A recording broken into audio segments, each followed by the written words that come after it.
இந்த தமிழ் வள்ளி நிகழ்ச்சியில் 3வது உரை இன்றைக்கு வழங்கக்கூடிய வாய்ப்பு கிடைத்தமைக்காக, இதற்கு வழிகாட்டிய அன்பிற்குரிய பாலகிருஷ்ணன் சார் அவர்களுக்கும், ரோஜா முத்தையா நூலகத்தினுடைய இயக்குனர் சுந்தர் சார் அவர்களுக்கும் எனது நன்றியை தெரிவித்து எனது உரையை தொடங்குகிறேன். 2 தமிழ் அறிஞர்களை பற்றி முதல் 2 உரையை வழங்கிவிட்டு, அடுத்ததாக இப்பொழுது நான் 3வது உரையாக தமிழ் இலக்கிய உலகத்தினுடைய முக்கியமான விமர்சகராக திகழ்ந்த திரு தீக்காசி அவர்களை பற்றி இந்த உரையை வழங்க இருக்கிறேன்.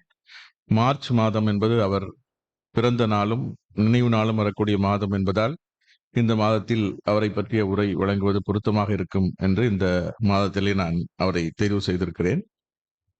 தீக்காசி அவர்களை பற்றி நான் தேர்ந்தெடுத்ததற்கு ஒரு மாதத்திற்கு முன்னால் என்னை காண வந்திருந்த நான் ஐஏஎஸ் பயிற்சி மாணவர்களோடு தொடர்பில் இருப்பவன். ஒரு பயிற்சி பெற்று வெற்றி பெற்ற ஒரு மாணவருடைய தந்தை இலக்கிய ஆர்வம் கொண்டவர். அவர் வந்த பொழுது சொன்னார், நீங்கள் நிறைய மாணவர்களை ஊக்குவித்து தேர்வு எழுத வைக்கிறீர்கள், வெற்றி பெற வைக்கிறீர்கள்.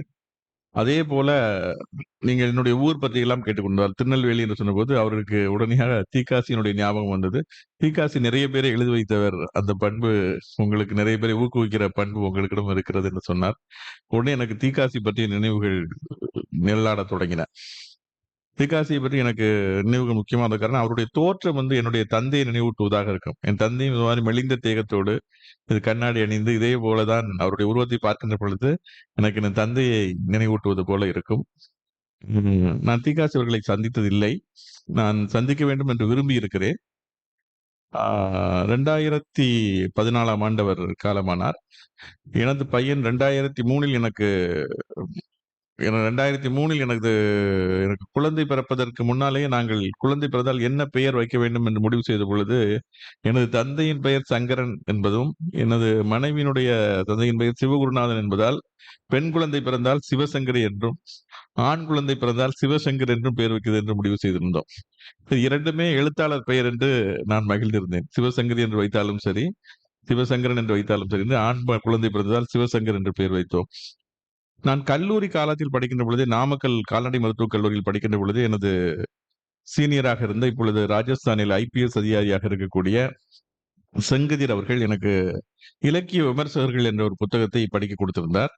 அதில் தமிழின் மூத்த இலக்கிய விமர்சகர்கள் என்று திரு சீசு செல்லப்பா, கானா சுப்பிரமணியம், வெங்கட் சாமிநாதன், வள்ளிக்கண்ணன், தீகா சிவசங்கரன், சுந்தர ராமசாமி, இவர்கள் 6 பேரையும் பற்றிய புத்தகம் நூல் அது. ஒரு அறிமுக நூலாக பாலா என்பவர் எழுதிய புத்தகம். அந்த புத்தகத்தை நான் வாசிக்கின்ற பொழுதுதான் எனக்கு முதலாக தீக்காசி பற்றிய அறிமுகம் கிடைத்தது. அதாவது விமர்சகர்களில் 2 வகை நீங்கள் கேள்விப்பட்டிருப்பீர்கள். கலைக்காக என்று வாதாடுபவர்கள் ஒருத்தர், ஒரு குழுவினர். கலையும் இலக்கியமும் மக்களுக்காக என்று வாதாடும் குழுவினர் ஒருவர். இதில் கலையும் இலக்கியமும் மக்களுக்காக இருக்க வேண்டும் என்ற கருத்தை முன்னிறுத்தியவரில் மிக முக்கியமானவர் தீக்காசி அவர்கள்.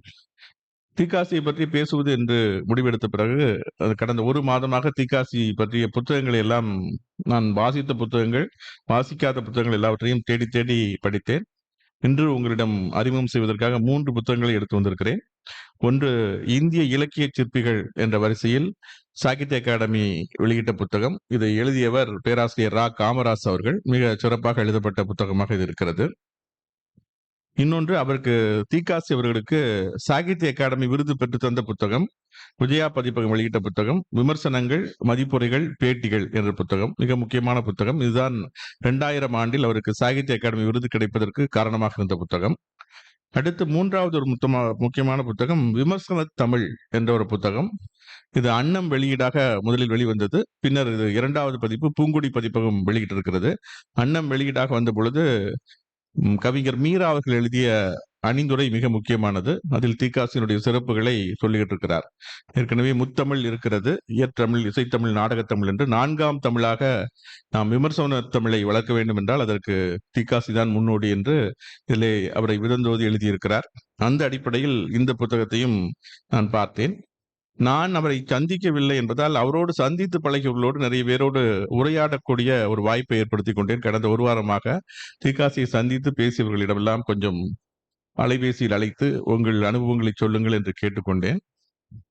அப்படி நான் பேசியவர்கள் சில சுவையான தகவல்களை சொன்னார்கள். இணையத்திலும் அவரை பற்றிய கட்டுரைகள் நிறையவற்றை நான் படித்தேன். ஏனென்றால் ஏற்கனவே எழுதப்பட்ட விஷயங்கள், சொல்லப்படாத விஷயங்களை இந்த உரையில் பதிவு செய்ய வேண்டும் என்பதற்காக, அதில கொஞ்சம் பரவலான நிறைய கட்டுரைகளை வாசித்து, சில தகவல்களை உங்களுக்காக நான் எடுத்து வந்திருக்கிறேன். திகாசி அவர்கள் 1925இல் பிறந்தவர். 2025இல் அவருடைய நூற்றாண்டு விழா கொண்டாடப்பட்டது. 89 வயது வரை வாழ்ந்தவர். 2014 வரை 89 வயது வரை வாழ்ந்தவர். கிட்டத்தட்ட 3/4 நூற்றாண்டு காலமாக இலக்கிய பணி ஆற்றியவர். அவர் எல்லோருக்கும் இளம் படைப்பாளிகள் அனைவரையும் ஊக்குவித்தவர் என்பது அவருக்கு கிடைத்த மிகப்பெரிய ஒரு சிறப்பு. எந்த இளம் படைப்பாளி எழுத ஆரம்பித்தாலும் அதை பரவலாக அந்த புத்தகங்களை அவருடைய பத்திரிகைகளை வாசித்துக் கொண்டே இருப்பார். இளம் படைப்பாளி புதிதாக எழுத வந்துவிட்டால் அவரை பாராட்டி ஒரு கடிதம் போடுவார் என்பது அவருக்கான ஒரு முக்கியமான அடையாளம். போஸ்ட்கார்டு என்பது அவரை பற்றி எல்லாருமே புதிதாக திருமாவேலன் அவர்கள் அந்திமலையிலே ஒரு கட்டுரை எழுதியிருந்தார். அவர்கள் அவர்களே என்ற ஒரு தொடர், அந்த தொடரிலே தீக்காசியை பற்றி எழுதுகின்ற பொழுது அப்படி எழுதுகிறார். புதிதாக யாராவது கதை, கவிதை எழுத வந்திருந்தால் அவரை பார்த்து தீக்காசிட்டிருந்து போஸ்ட்கார்டு வந்துருச்சா அப்படின்னு கேட்பாங்க. அது ஒரு முக்கியமான அங்கீகாரமாக இருந்தது. எழுத ஆரம்பித்தவுடன் அவர்களை பாராட்டி ஒரு கடிதம் எழுதுவது என்பது. இதை திருமாவேலன் அவர்களும் தன்னை எப்படி தீக்காசி ஊக்குவித்தார் என்பதையும் சொல்லியிருந்தார் அந்த கட்டுரையில். அவர் ஆனந்த விகடனில் 2000 தொடர் எழுதிய போது 80 வயது கடந்தவர்களை எல்லாம் பேட்டி கண்டு ஒரு தொடர் எழுதினார், நினைவுச் சிறகுகள் என்று. அதற்காக தீக்காசி அவர்களை வழக்கமாக தீக்காசி அவர்கள் ஆனந்த விகடனில் அவருக்கு வரக்கூடிய கட்டுரைகள் எல்லாத்திற்கும் வாசகர் கடிதங்கள் வரும். அதில் ஒன்றாக இவருடைய அஞ்சல் அட்டையும் வரும். அன்புள்ள திருமாவேலனுக்கு என்று ஆரம்பித்து அந்த கட்டுரையின் சிறப்பை பாராட்டி அன்புடன் தீக்காசி என்று முடித்திருப்பார். அதை பார்த்துவிட்டு அவரை சந்திக்க வேண்டும் என்று நினைத்தேன். அவர் நினைவுச் சிறகுகள் என்ற தொடர் எழுதுகின்ற பொழுது அவரை நான் திருநெல்வேலியில் போய் சந்தித்தேன். அந்த சந்திப்பு சுமார் 4 மணி நேரம் நீடித்தது என்று சொல்லியிருந்தார். பின்னர் அதை ஒரு கட்டுரையாக எழுதினேன். 4 பக்கத்தில் எனது மொத்த வாழ்க்கையும் எழுதிவிட்டீர்கள் என்று எனக்கு பாராட்டு தெரிவித்தார். அதுபோல வேறு யார் யாரெல்லாம் பேட்டி எடுக்க வேண்டும் என்பதையும் அவரே எனக்கு சொல்லி, அவர்களிடமும் இந்த மாதிரி திருமாவேலன் வருவார், நீங்கள் பேட்டி கொடுங்கள் என்று சொல்லி, அதேபோல் நான் வள்ளிக்கண்ணன் அவர்களையும், தோமுசி ரகுநாதன் என்று ஒரு பெரிய பட்டியல் கொடுக்கிறார். யார் யாரையெல்லாம் பேட்டி எடுத்தேன் என்று. அதற்கு இவர் எப்படி உதவியிருந்தார் என்றும், அதற்கு அந்த கட்டுரைகள் வந்த பிறகு அதற்கு பாராட்டியது என்று தொடர்ந்து ஊக்குவித்துக் கொண்டே இருப்பார். நான் கூட அவரிடம் பேட்டி எடுக்கின்ற போது கேட்டதாக திருமாவேலன் சொல்லியிருக்கிறார். நீங்கள் எல்லோரையும் பாராட்டி கொண்டே இருக்கிறீர்களே, இது சரியானதா அப்படி என்று கேட்கிற பொழுது அதுக்கு தீக்காசி சொன்ன பதில் ரொம்ப முக்கியமானது. நான் ஒரு தோட்டக்காரன். நான் எல்லாவற்றுக்கும் நீர் பாய்ச்சிக் கொண்டே இருப்பேன். எந்த செடி எப்படி வளர்கிறது என்பது அந்த செடியை பொறுத்தது என்று. இதை எழுத்தாளர் பொன்னிலனும் சொல்லியிருக்கிறார். தீக்காசி என்பவர் மழை போல பொழிந்து கொண்டே இருப்பார் நிலத்தில். அந்த நிலத்திற்கேற்ப செடிகள் வளரும், எழுத்தாளர்கள் வளர்வார்கள். ஆனால் இவருடைய வேலை மழை பொழிகிற மாதிரி. அதாவது திருக்குறள்ல ஒரு குறள் உண்டு, கைமாறு கருதா கடப்பாடு மாறி மாட்டு எண்ணாற்றும் கொள்ளோ உலகு என்று. இந்த மாதிரி மழை மாதிரி எழுத்தாளர்களை நோக்கி பொழிந்தவர். அப்படி பொழிந்தவர் என்றால் எல்லாரையும் பாராட்டியவரா என்றால் இல்லை. அவரே திருமாவேலன் அவர்களே எழுதுகிறார், இளம் படைப்பாளிகள் எழுத வருகின்ற பொழுது அவர்களை ஊக்குவித்த அதே சமயத்தில் மூத்த படைப்பாளிகளை விமர்சிப்பதிலும் மிக கடினமாக இருந்தவர் என்று. பாராட்டுகின்ற பொழுது பாசமான வார்த்தைகள் விழும், விமர்சனமாக வந்தால் விழா எலும்புகள் முறிந்து போகும் என்று அவருடைய விமர்சன தன்மையையும் சுட்டி காட்டுகிறார். ஏனென்றால் புதுமைப்பித்தன் தமிழ் இலக்கியத்தினுடைய முன்னோடிகள் ஒருவரான புதுமைப்பித்தனை பற்றி மிகச்சிறந்த மதிப்பீடுகள் உண்டு. அப்படி புதுமை சிந்தனை பற்றி எல்லோருமே கொண்டாடிய பொழுது வீர வணக்கம் வேண்டாம் என்ற ஒரு கட்டுரை எழுதியவர் தீக்காசி அவர்கள். புதுமைப்பித்தன் முக்கியமானவர் தான், ஆனால் அவர் கதையிலும் விமர்சிக்கப்பட வேண்டிய விஷயங்கள் இருக்கின்றன என்றால் புதுமைப்பித்தனை பற்றி சொல்லுகின்ற பொழுது அவருடைய கலைத்திறன், அவருடைய கதையினுடைய தன்மை, மனோதர்மம், சொல்லாட்சி, இந்த போன்ற பல்வேறு விஷயங்களை நாம் தமிழ் எழுத்தாளர்கள் கற்றுக்கொள்ள வேண்டும். அதே சமயத்தில் நம்பிக்கை வறட்சி என்பது நாம் எடுத்துக்கொள்ளக்கூடாத ஒரு விஷயம் என்பதை தீக்காசி அவர்கள் தெளிவாக சொல்லியிருக்கிறார். இன்னும் தெளிவாக சொல்ல வேண்டும் என்றால், புதுமைப்பித்தன் கதைகளில் தர்மத்தின் வாழ்வுதனை சூது கவ்வும் என்பது இருக்கும், ஆனால் தர்மம் மறுபடியும் வெல்லும் என்பது இருக்காது என்பதை அவர் சுட்டி காட்டுகிறார். அதாவது எப்போதுமே இவர் ஒரு ஆப்டிமிஸ்டிக்கா தான் இலக்கியம் இருக்க வேண்டும் என்ற கருத்தை தொடர்ந்து முன்வைக்கிறார். எனக்கு ரொம்ப பிடித்த விஷயமாக அது இருந்தது. அதாவது அந்த ஆப்டிமிசம் அண்ட் பெசிமிசம் என்பதற்கு நாம் தமிழிலே ஒரு வார்த்தைகள் பயன்படுத்துவோம். ஆப்டிமிசம் நேர்மறை சிந்தனை, எதிர்மறை சிந்தனை என்று. அந்த வார்த்தை பற்றி கூட கருத்து பேதம் உண்டு. அது என்ன மறை சிந்தனை என்று. நேர்மறை சிந்தனைனா நேரா மறைச்சிருமா அது அப்படின்னு சொல்லிட்டு நேர் சிந்தனை என்று சொல்ல வேண்டியதானே என்பார்கள். இவர் அற்புதமான வார்த்தையை பயன்படுத்துகிறார். ஒளிமயவாதம், இருள்மயவாதம் என்று. ஆப்டிமிசம் என்றால் அது ஒளிமயவாதம், பெசிமிசம் என்றால் இருள்மயவாதம் என்ற ஒரு வார்த்தைகளை பயன்படுத்தி எப்போதுமே இலக்கியம் என்பது ஒளிமயம் வாதத்தை வலியுறுத்துவதாக இருக்க வேண்டும் என்று பாரதியாரைத்தான் முன்னுரையாக கொண்டு இவர் வந்து எல்லா விஷயங்களையும் எழுதுகிறார். எப்போதுமே எமக்கு தொழில் கவிதை, நாட்டுக்குழைத்தல், இமைப்பொழுதும் சோராதிருத்தல் என்பது. நாட்டிற்குழைத்தல் என்பது முக்கியமாக ஒரு எழுத்தாளருக்கு இருக்க வேண்டும் என்பது அவர் வலியுறுத்தி சொல்கிறார். எனக்கும் நாட்டுக்கு உழைப்பதற்கும் எந்த சம்பந்தமும் இல்லை. எனது தொழில் எழுத்து மட்டும்தான். நாட்டில் என்ன நடந்தாலும் எனக்கு கவலை இல்லை என்று சொல்பவர்கள் சரியான எழுத்தாளர்களாக இருக்க முடியாது. பொறுப்பு துறப்போடு எழுதுபவர்கள் எழுத்தாளர்களாக இருக்க முடியாது என்று அவர் பல இடங்களில் கண்டித்திருக்கிறார். அப்படி எழுதுபவர்களை இவர் கடுமையாக விமர்சித்தும் இருக்கிறார். அதனால் கலைக்காகவே என்று எழுதிய பல விமர்சகர்கள், பல எழுத்தாளர்கள் இவர் வந்து இவருடைய கடுமையான விமர்சனத்துக்கு உள்ளாகி இருக்கிறார்கள். அது பற்றி மாற்று கருத்துக்கள் இருந்தாலும் இவர் தன்னுடைய விமர்சன நிலைப்பாட்டாக அதை வைத்திருந்திருக்கிறார். இது ஒரு முக்கியமான விஷயம். பத்திரிகைகளை தொடர்ந்து சேகரித்து எல்லா பத்திரிகைகளையும் அவர் வைத்திருப்பார் என்று ஒரு கவிஞர் கலாப்ரியா அவரிடம் பேசினேன். அவர் ஒரு தகவல் சொன்னார். நிறைய பத்திரிகைகளை சேகரித்து வைத்திருப்பார். சேகரித்து வைத்திருப்பதோடு மட்டுமில்லாமல் அந்த பத்திரிகையில ஒரு முறை வந்து கலாப்ரியாட்ட வந்து ஒரு பத்திரிகை கொடுத்திருக்காரு. கணையாழியில உன்னுடைய பத்தி வந்திருக்கு பாரு, உன் கவிதை பத்தி அப்படின்னு சொல்லிட்டு கலாப்ரியா அந்த பத்திரிகை வாங்கிட்டு நான் படிச்சுட்டு தரேன் அப்படின்ட்டு இருக்காரு. கொடுத்துருக்காரு. கொடுத்துட்டு வாங்கிட்டு போயிட்டு வந்து திரும்ப புக்கை ரிட்டர்ன் பண்ணல. ஒரு மாசம் கழிச்சு அவர்கிட்ட ஒரு போஸ்ட் கார்டு வந்துருச்சு. உங்களுடைய கவிதை வந்த கணையாழியை உங்களிடம் கொடுத்திருந்தேன், அதை நீங்கள் இன்னும் திரும்ப தரவில்லை, அதை தபாலில் அனுப்பி வைக்கவும் அப்படின்னு சொல்லி ஒரு போஸ்ட் கார்டு வந்துருச்சு அப்படின்னு சொன்னாரு. அப்போ ஒரு விஷயங்களை வந்து எவ்வளவு தூரம் ரோஜா முத்தையா நூலகம் எல்லாவற்றையும் ஆவணப்படுத்தி சேகரிக்கிற இடம் என்பதால் அவர் எப்படி வந்து சேகரித்தார் என்பதற்கு இது ஒரு நல்ல உதாரணம். ஒருத்தர் புக் வாங்கினா திரும்ப கொடுக்க மாட்டோம், அது ஒரு மேகசின் தானே அப்படின்னு சொல்லிட்டு விட்டுருவோம். அப்பமா நினைவூட்டி ஒரு கடிதம் போட்டு அவருக்கு வந்து இது பண்ணாரு அப்படின்னு சொல்லி எழுதியிருக்காரு.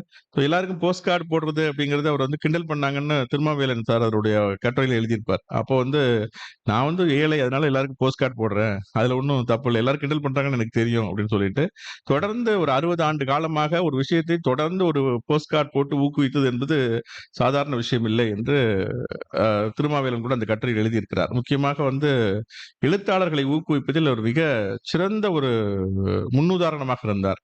அதை வந்து பல எழுத்தாளர்கள் பதிவு செய்திருக்கிறார்கள். குறிப்பாக எழுத்தாளர் பிரபஞ்சன், பூமணி, பா. ஜெயப்பிரகாசம், தனுஷ்கோடி ராமசாமி என்று பல்வேறு எழுத்தாளர்கள் அவருடைய இதை பாராட்டி இருக்கிறார்கள்.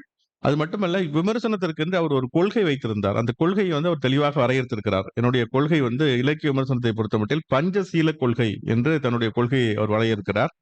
5 விஷயங்களில் அவர் கவனம் செலுத்தியிருக்கிறார். ஒன்று வந்து தமிழியம். தமிழில் இலக்கியங்கள் வளர வேண்டும், நல்ல இலக்கியங்கள் வளர வேண்டும், நசு இலக்கியங்கள் வளரக்கூடாது, நல்ல இலக்கியங்கள் வளர வேண்டும். தமிழ் தாய் மலடி அல்ல என்றே ஒரு கட்டுரை எழுதியிருப்பதாக ஒரு நேர்காணலில் சொல்கிறார். தமிழில் வந்து நல்ல இலக்கியங்கள் வளர வேண்டும். தமிழியம் என்பது தமிழில் இலக்கியங்கள் வளர்க்கொண்டே, படைப்பாளிகள் பெருகிக் கொண்டே போக வேண்டும், புதிதாக நிறைய பேர் எழுத வர வேண்டும் என்பதை அவர் தொடர்ந்து வலியுறுத்தி வந்திருக்கிறார். அது தமிழியம். அடுத்தது மார்க்சியம். அவருடைய இடதுசாரி சிந்தனைகள் சார்ந்துதான் அவருடைய எழுத்துக்களை எப்போதுமே அவர் முன்னிறுத்தி இருக்கிறார். அதுதான் மக்களுக்கு நெருக்கமான படைப்புகளாக இருக்கும் என்று அதற்காக மற்ற இயக்க கருத்துக்களை ஒரு விமர்சனமும் செய்திருக்கிறார். இரண்டாவது அவருடைய மார்க்சியம் சார்ந்த அவருடைய படைப்பு கொள்கை. அது கடைசி வரை அதை வெளிப்படையாகவே சொல்லியிருக்கிறார். நான் வந்து மார்க்சியம் சார்ந்த விமர்சகன் தான் என்பதை வெளிப்படையாக முன்வைத்து பேசியிருக்கிறார். மூன்றாவது தலித்தியம் சார்ந்த எழுத்தாளர்கள் எழுத வர வேண்டும் என்பதை அவருடைய கொள்கையாக வைத்திருந்திருக்கிறார். அவர்களை ஊக்கப்படுத்தியும் இருக்கிறார். பெண் எழுத்தாளர்களை ஊக்கப்படுத்தியும், பெண் எழுத்தாளர்களில் யார் யாருடைய விமர்சனம் எழுதுகின்ற பொழுது கூட ஒரு தொகுப்பு போடப்பட்டால் இதில் வந்து இவர்களெல்லாம் விட்டு விட்டீர்கள், இவர்களெல்லாம் நன்றாக எழுதக்கூடிய பெண் எழுத்தாளர்கள் என்று சுட்டிக்காட்டக்கூடிய தன்மையும் அவருடைய சில திறனாய்வு கட்டுரைகளில் நாம் பார்க்கிறோம். அடுத்து சுற்றுச்சூழலியம். இந்த 5ஐயும் தனது பஞ்சசீல கொள்கையாக வைத்துக் கொண்டு அந்த கட்டத்துக்குள் இருந்து அவருடைய விமர்சனத்தை செலுத்தி இருக்கிறார் என்பதை நாம் இதில் பார்க்கிறோம். திருமாவேலன் கட்டுரைக்கு தான் திரும்பி வருகிறேன். அவர் சொல்லுவார், அந்த இதெல்லாம் பார்த்து விட்டு இப்படியெல்லாம் பாராட்டி கொண்டே இருக்கிறாரே, ஒரு அநியாயத்துக்கு நல்லவராக இருக்கிறாரே என்று எப்படி இப்படி இருக்க முடிகிறது என்று கேட்டேன். அப்போது அவர் சொன்னார், திகாசி அவருடைய வாழ்க்கை குறிப்பிலும் அது வருகிறது. 5 வயதில் அவருடைய தந்தையை இழந்து விடுகிறார். 7 வயதில் தன் தாயை இழந்து விடுகிறார். 7 வயதில் அவருடைய அம்மா காலமாகும் பொழுது இவருக்கு 3 விஷயங்கள் சொல்கிறார்கள். என்னவென்றால், நல்ல பையனா இருக்கணும், நல்ல பெயர் எடுக்கணும், நல்ல படிக்கணும், நல்ல பேர் எடுக்கணும் அப்படின்ட்டு அதையே மனதில் வைத்து எப்பொழுதுமே நல்லதே நினைத்து நல்லதையே செயல்படுத்தக்கூடிய ஒரு ஆளுமையாக அவர் இருந்திருக்கிறார். அதனால்தான் அவர் வந்து அவருக்கு 3 பையன்கள், அதில் இரண்டாவதாக பையன் தான் கல்யாண சுந்தரம் என்று சொல்லக்கூடிய எழுத்தாளர் வண்ணதாசன். கல்யாண்ஜி என்ற பெயரில் கவிதைகள் எழுதியவர். அவரும் 2016 சாகித்ய அகாடமி விருது பெற்றார். இவர் 2000 சாகித்ய அகாடமி விருது பெற்றிருக்கிறார். அவருடைய மகன் வண்ணதாசன் 2016 சாகித்ய அகாடமி விருது பெற்றார். நான் தேடிய வரையில், தேடி பார்த்த வரையில் இணையத்தில் தந்தை மகன் 2 பேரும் சாகித்ய அகாடமி விருது பெற்றது என்றால் இவர்கள் மட்டும்தான் இந்தியாவிலேயே. ஸோ அத்தகைய ஒரு சிறப்பு இவருடைய குடும்பத்துக்கு உண்டு. திருநெல்வேலியில் இவருடைய இது 21 சுரலைமாடன் கோயில் தெரு என்பது இவருடைய வீட்டு விலாசம். அதன் பேரில் இவரை பற்றி ஒரு ஆவணப்படம் இருக்கிறது. நீங்கள் இணையத்தில் பார்க்கலாம். ரொம்ப அற்புதமான ஒரு 8-10 நிமிடத்துக்கு உரியான ஒரு ஆவணப்படம். திருப்பூர் இலக்கிய தமிழ்ச்சங்கம் கூட அதற்கு பரிசெல்லாம் வழங்கி இருக்கிறது. அந்த ஆவணப்படத்தில் தீக்காசியை பற்றி மிகச் சிறப்பாக ஆவணப்படுத்தி இருக்கிறார்கள். தீக்காசியை பற்றி பல்வேறு நூல்களும் வந்திருக்கின்றன. காவியா பதிப்பகம் திறனாய்வு களஞ்சியம், தீக்காசி திறனாய்வு களஞ்சியம் என்று ஒரு பெரிய நூலை கொண்டு வந்திருக்கிறது. கிட்டத்தட்ட 900 பக்கத்திற்கு மேலே கொண்ட அந்த புத்தகம். நேற்று காவியா சண்முகசுந்தரம் அவர்களிடம் பேசினேன். அப்பொழுது அவர் அந்த புத்தகத்தை பற்றி குறிப்பிட்டார். தீக்காசி என்ற ஒரு ஆளுமை என்ற ஒரு புத்தகம் வந்திருக்கிறது. கலனியூரான் இவருடைய படைப்புகள் நிறைய தொகுத்து வெளியிட்டிருக்கிறார். அதே போல பேராசிரியர் ரா மோகன் தீக்காசி பற்றி ஒரு புத்தகம் தொகுத்து வானதி பதிப்பகத்திற்காக கொடுத்திருக்கிறார். தீக்காசி என்ற ஒரு தோழமை என்ற ஒரு புத்தகம், தீக்காசி என்ற ஒரு மானுடன் என்ற ஒரு புத்தகத்தை திவான் என்பவர் சுகைனா பதிப்பகம் சார்பாக திருநெல்வேலியில் வெளியிட்டிருக்கிறார். இந்த மாதிரி தீக்காசியை பற்றிய புத்தகங்கள் நிறைய வந்திருக்கின்றன. தீக்காசியினுடைய இலக்கிய பயணத்தை நாம் தொடக்கத்திலிருந்து பார்க்கின்ற பொழுது அவருடைய பாரதியை ஆதர்சமாக கொண்டு இயங்கியவர். புதுமைப்பித்தனுடைய நல்ல அம்சங்களை எடுத்துக்கொண்டு எந்த அம்சங்கள் விமர்சனத்துக்குரியதோ அதையெல்லாம் விமர்சித்தவர். அது மட்டும் இல்லாமல் தொடக்கத்தில் அவர் இவரை வள்ளிக்கண்ணனை தனது இலக்கிய ஆசானாக எடுத்துக்கொண்டவர். வள்ளிக்கண்ணன் இவர் ஒரு நெல்லை வாலிபர் சங்கம் என்ற ஒரு அமைப்பு. அங்கே அவர்கள் பத்திரிகை நடத்துகின்ற பொழுது, இளைய தமிழன் என்று நடத்துகின்ற பொழுது அதிலே வள்ளிக்கண்ணனை முன்னிறுத்தி அவர்கள் இந்த பணிகளை செய்கிறார்கள். பின்னர் ஜீவா இவர் 5 பேரை தனக்கு முக்கியமான தூண்டுகோலாக இருந்தவர்கள் என்று சொல்கின்ற பொழுது ஜீவானந்தம் அவர்களை முக்கியமான சொல்கிறார். பாரதியாரையும் ஜீவானந்தத்தையும் தனது வழிகாட்டிகளில் குறிப்பிடுகிறார். இவர் கல்லூரியில் படிக்கின்ற பொழுது, இந்து கல்லூரியில், திருநெல்வேலி இந்து கல்லூரியில் படித்திருக்கிறார். படிக்கின்ற பொழுது புதுமைப்பித்தன் அந்த கல்லூரிக்கு பேராசிரியர் சீனிவாச ராகவன் புதுமைப்பித்தனை அழைத்து நானும் என் கதைகளும் என்ற தலைப்பில் பேச வைத்திருக்கிறார்.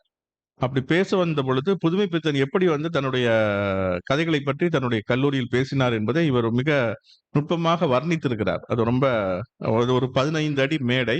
அதில் ஒரு புறத்திலிருந்து இன்னொரு புறத்துக்கு நடந்து கொண்டே இருந்தார் புதுமைப்பித்தன். அப்புறம் அதுல ஒரு மேஜை போட்டிருந்தோம். அந்த மேஜையில் ஏறி உட்கார்ந்து தன் கிராப் தலையை அப்படியே கோதி விட்டு கொண்டார். அதுக்கப்புறம் அவருடைய கதைகளை பற்றி ஒன்றொன்றாக சொன்னார். எப்படி எழுதினோம், எந்த பின்னணி எழுதினோம் என்று சொன்னார். திடீரென்று தனக்குத்தானே சிரித்துக் கொண்டார். அதுக்கப்புறம் ஒரு கைக்குட்டை எடுத்து தன் கழுத்தில் கட்டி கொண்டார் என்று நேரில் பார்ப்பது போல புதுமைப்பித்தன் அந்த எப்படி ஒரு கல்லூரியில் உரையாற்றினார் என்பதை மிக சுவாரஸ்யமாக அதில் எழுதியிருக்கிறார்.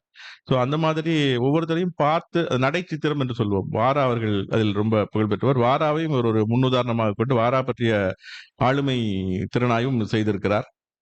நிறைய எழுத்தாளர்களுடைய முதல் நாவல்களை மிக அற்புதமாக இவர் விமர்சித்து எழுதியிருக்கிறார். குறிப்பாக நாஞ்சில் நாடனுடைய தலைகீழ் விகிதம் அந்த நாவலை பற்றி மிகச்சிறப்பாக சிவதானு என்ற கதாபாத்திரம் வரும். நீங்களும் இந்த திரைப்படமாக கூட வந்தது, சொல்ல மறந்த கதை என்று சேரன் நடித்து ஒரு திரைப்படமாக வந்தது. இந்த சிவதானு அந்த கதாபாத்திரத்தை பற்றி ரொம்ப சிறப்பாக அந்த கதாபாத்திரத்தை எப்படி படைத்திருக்கிறார், நாஞ்சில் நாடனுடைய நடை சிறப்பு எப்படி இருக்கிறது, நாஞ்சில் நாட்டு வட்டார வழக்கு எப்படி ஆளப்பட்டிருக்கிறது, ஏதோ பேருக்கு வட்டார வழக்கு என்றல்ல, உண்மையிலேயே வட்டார வழக்கை எவ்வளவு செம்மையாக ஆண்டிருக்கிறார், எப்படி மூத்த எழுத்தாளரிடமிருந்து நடையை கற்றுக்கொண்டு தனக்கென்று ஒரு தனி நடையை உருவாக்கி கொண்டிருக்கிறார் என்பதையெல்லாம் ரொம்ப நுணுக்கமாக ஆராய்ந்து அந்த தலைகீழ் விதங்களுக்கான நாவல் பற்றிய விமர்சனத்தில் இது எழுதியிருக்கிறார். அதே போல கரிப்பு மணிகள் என்று ராஜம் கிருஷ்ணனுடைய நாவலை பற்றியும் உப்பள தொழிலாளர்கள் வாழ்க்கையை சொல்லக்கூடிய அந்த நாவல்.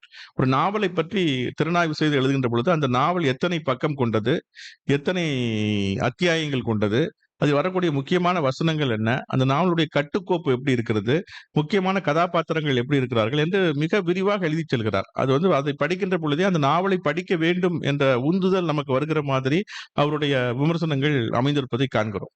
அதே மாதிரி நாவலில் உள்ள குறைகளையும் சொல்கிறார். டி. செல்வராஜனுடைய நாவல், அவருடைய மலரும் சிறகும், தேநீர் போன்ற நாவல்களை எழுதியவர்.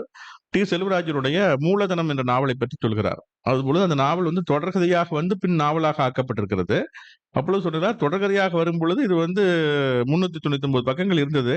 நாவலாக்கும் பொழுது இதை நன்றாக எடிட் செய்து ஒரு 100 பக்கத்தை குறைத்திருந்தால் இன்னும் சுவாரஸ்யமாக இருந்திருக்கும் என்று அவர் வந்து வெளிப்படையாகவே அந்த விஷயங்களை சொல்கிறார். அதேபோல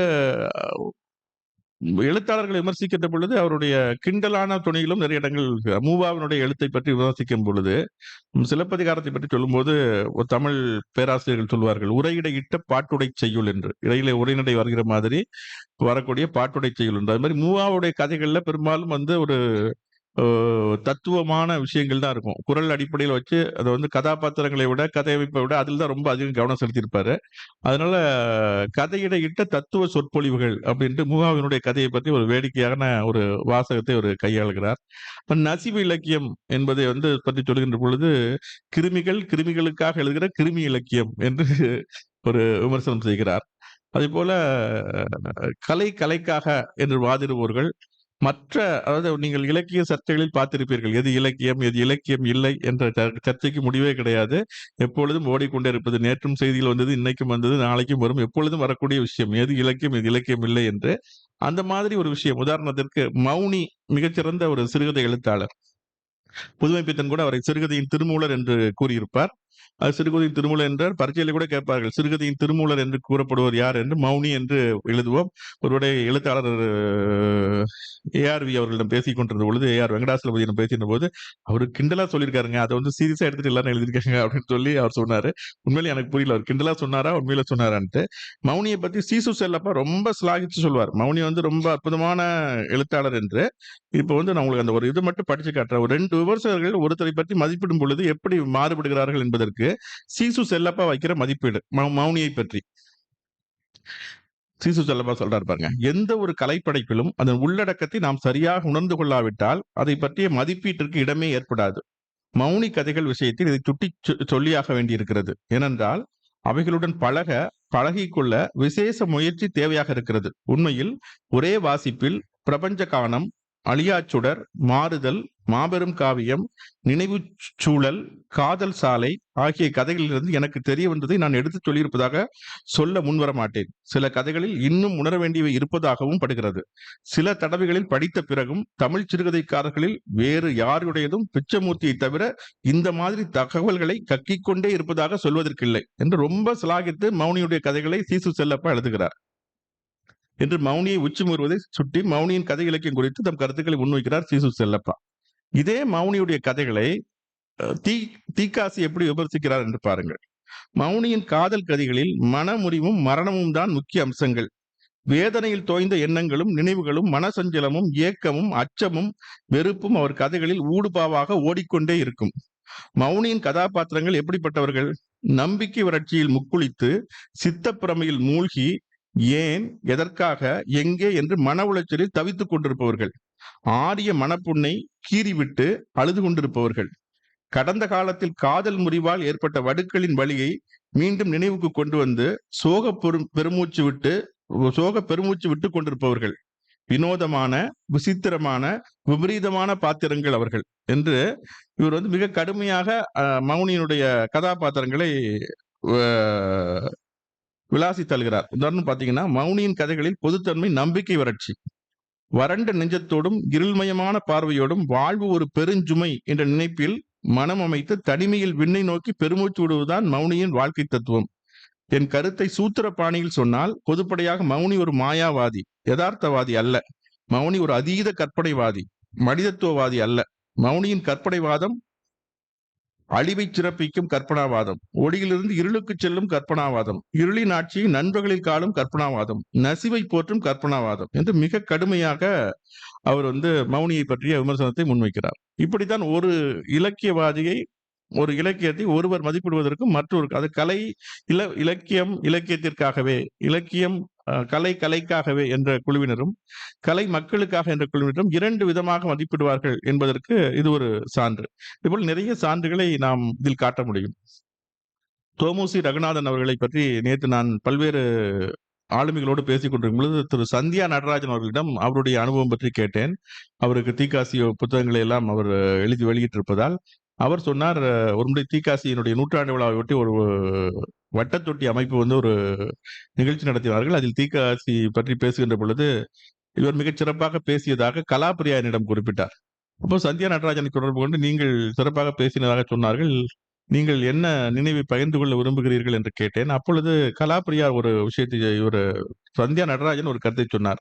தோமுசி ரகுநாதனை பற்றி புத்தகங்கள் ரொம்ப குறைவு. தோமுசி ரகுநாதன் மிக முக்கியமான பாரதியியல் ஆய்வாளர்.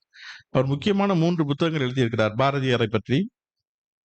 பாரதி காலமும் கருத்தும் மிக அற்புதமான புத்தகம். அதேபோல பாரதி சில பார்வைகள் என்ற ஒரு புத்தகம், அற்புதமான புத்தகம். பாரதியும் ஷெல்லியும் என்ற ஒரு புத்தகம். 3 புத்தகங்களும் மிக அற்புதமான புத்தகங்கள். தோமுசியினுடைய மிக முக்கியமான பங்களிப்புகள். தமிழ்நாடு பாடநூல் கழகம் இந்த 3 புத்தகங்களையும் கொண்டு வந்திருக்கு. நாளைய தலைமுறைக்கு நாட்டுடைமை நூல்கள் என்ற தலைப்பிலே இந்த 3 புத்தகங்களையும் கொண்டு வந்திருக்கிறோம். இந்த புத்தகங்கள் தோமுசியினுடைய பாரதியலுக்கு அவருடைய மிக ஆகச்சிறந்த பங்களிப்பு. சுந்தர ராமசாமி கூட ஒரு கட்டுரையில் சொல்லியிருப்பதாக அவர் சந்தியா நடராஜன் சொன்னார்.